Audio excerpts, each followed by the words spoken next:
Police ने e rickshaw लूटकांड मामले में 3 अपराधियों को गिरफ्तार कर लिया है। रांची के नगर पुलिस अधीक्षक ने संवाददाता सम्मेलन में बताया कि चाकू के बल पर 3 अपराधियों ने लूटकांड की घटना को अंजाम दिया था।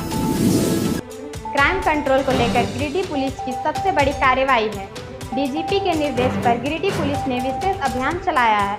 इस अभियान में गिरिडीह पुलिस को अलग अलग थाना क्षेत्र में एक साथ चलाए गए अभियान के दरमियान 61 अभियुक्त को गिरफ्तार किया गया। हजारीबाग हाल ही के दिनों में अपराध नियंत्रण करने के लिए हजारीबाग पुलिस द्वारा कई कदम उठाए गए हैं।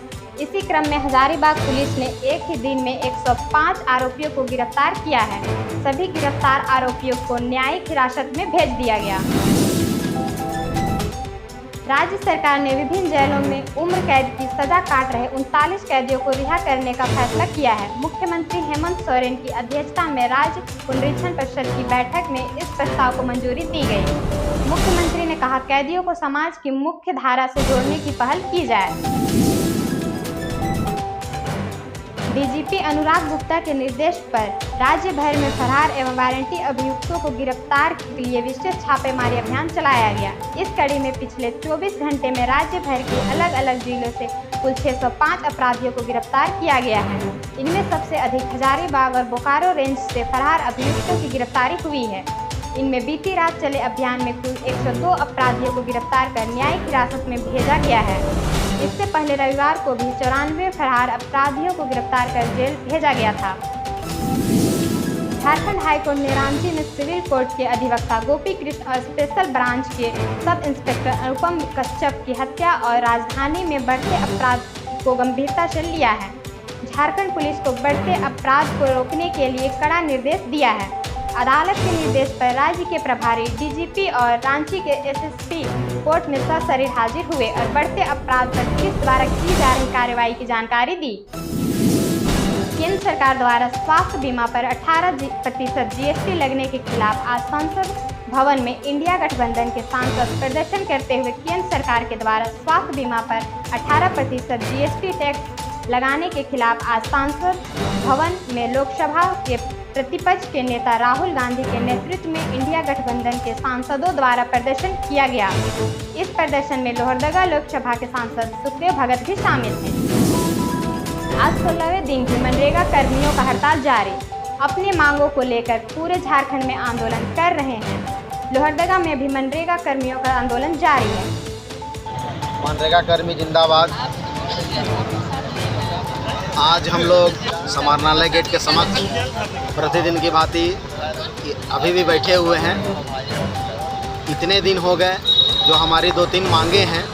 एक तो हमारा पुनः विचार करके ग्रेड पे के समान वेतन दिया जाए, दूसरा हमारा 60 साल का जो नौकरी है सुरक्षित किया जाए, और तीसरा हमारा जो पारिवारिक लाभ होना चाहिए हमारे किसी भी तरह कैजुअलिटीज़ पर या डेथ केस में वो होना चाहिए। ये बहुत ज़्यादा हम लोग विपरीत मांगे नहीं माने।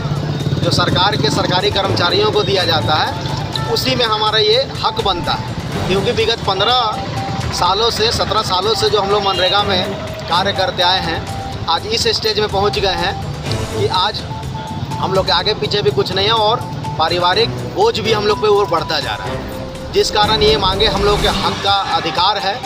इसलिए हम जो हमारे लोकल सांसद हैं, विधायक हैं या जो भी जनप्रतिनिधि हैं, जिला प्रशासन है और हमारे जो भी सेक्रेटरी रैंक के ऑफिसर हैं, कृपया पुनः विचार करें और कुछ मार्मिक भावनाओं से भी हम लोगों के ऊपर ज़रूर ख्याल रखें। और माननीय मुख्यमंत्री जी से मेरा आह्वान है कि आपके राज्य में और आप ही के वासी हम लोग जो यहाँ सालों साल लगातार आपके लिए प्रयासरत रहें, और आज हमारी सरकार होने के बावजूद, सरकार का मतलब आप हमारे मुख्यमंत्री होने के बावजूद अगर हम लोगों की मांगों को नहीं माना जाएगा तो आने वाले कौन आएंगे, नहीं आएंगे, कैसे विचार और कैसे हम लोग उन पर भरोसा करें। तो कृपया हम लोग सभी मनरेगा संघ लोहरदगा जिला के जो भी इकाई हैं बैठे हुए, सभी एक आशा उम्मीद के साथ आपके पास हम लोग गुहार लगा रहे हैं कि हम लोगों की जो मांगे हैं जायज़ हैं।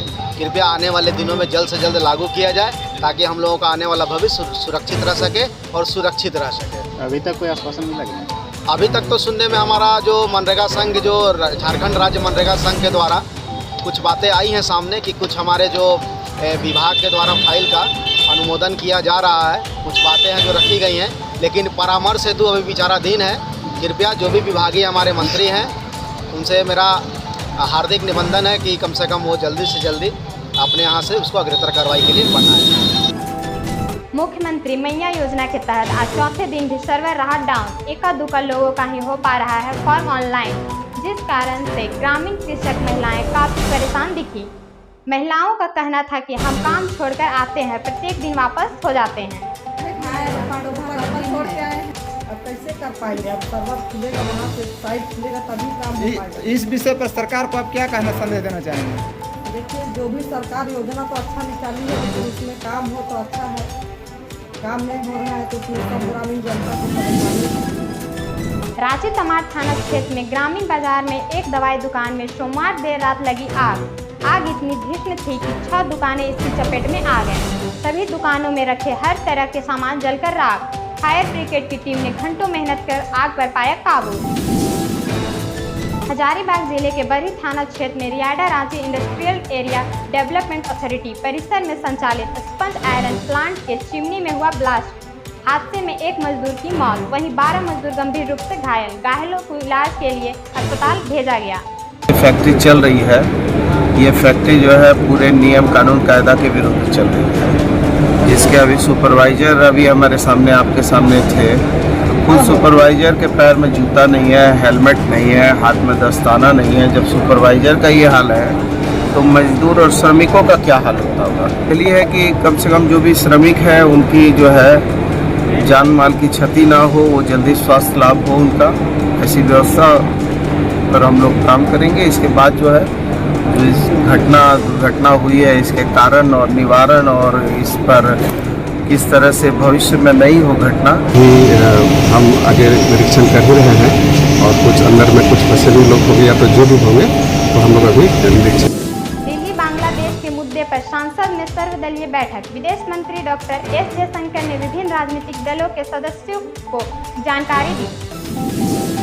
बांग्लादेश में आज ही बन सकती है सरकार। विदेश मंत्री हसन महमूद गिरफ्तार, सेना में भी होगा बदलाव। छात्र आंदोलन, हिंसा, सैकड़ों लोगों की मौत और सोमवार को प्रदर्शनकारी के मार्च के ऐलान के बीच बांग्लादेश की प्रधानमंत्री शेख हसीना ने पद और देश छोड़ दिया। सरकारी नौकरियों में आरक्षण के खिलाफ शुरू हुआ यह छात्र आंदोलन देशव्यापी प्रदर्शन में तब्दील होकर शेख हसीना की सरकार के पतन तक पहुंच गया। सेना की ओर से देश में अंतरिम सरकार का गठन करने की घोषणा के बावजूद आंदोलन और बांग्लादेश में आगे क्या होगा यह अभी स्पष्ट नहीं है। 5 अगस्त का दिन बांग्लादेश के लिए ऐतिहासिक दिन साबित हुआ। शेख हसीना का लगातार 15 साल से चल रहा शासन और 5वां कार्यकाल अचानक समाप्त हो गया। आनन फानन में हसीना को देश छोड़कर जाना पड़ा।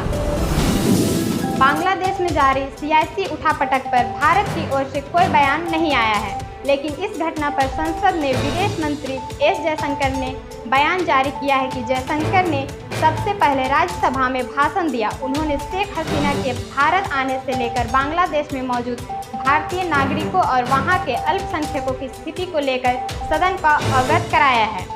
बांग्लादेश की स्थिति को लेकर मंगलवार को ही सर्वदलीय बैठक हुई थी, जिसमें उन्होंने सभी पार्टियों की ओर से दिए जा रहे एक तरफा समर्थन की प्रशंसा की थी। इसको लेकर जयशंकर ने सोशल मीडिया पर वेबसाइट एक्स पर भी पोस्ट किया है।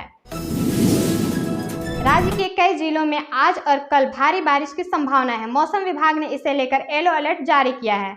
आज जिन जिलों में बारिश का अनुमान व्यक्त किया गया है उनमें सिमडेगा, सरायकेला, खरसावां, पूर्वी और पश्चिमी सिंहभूम, देवघर और धनबाद शामिल हैं।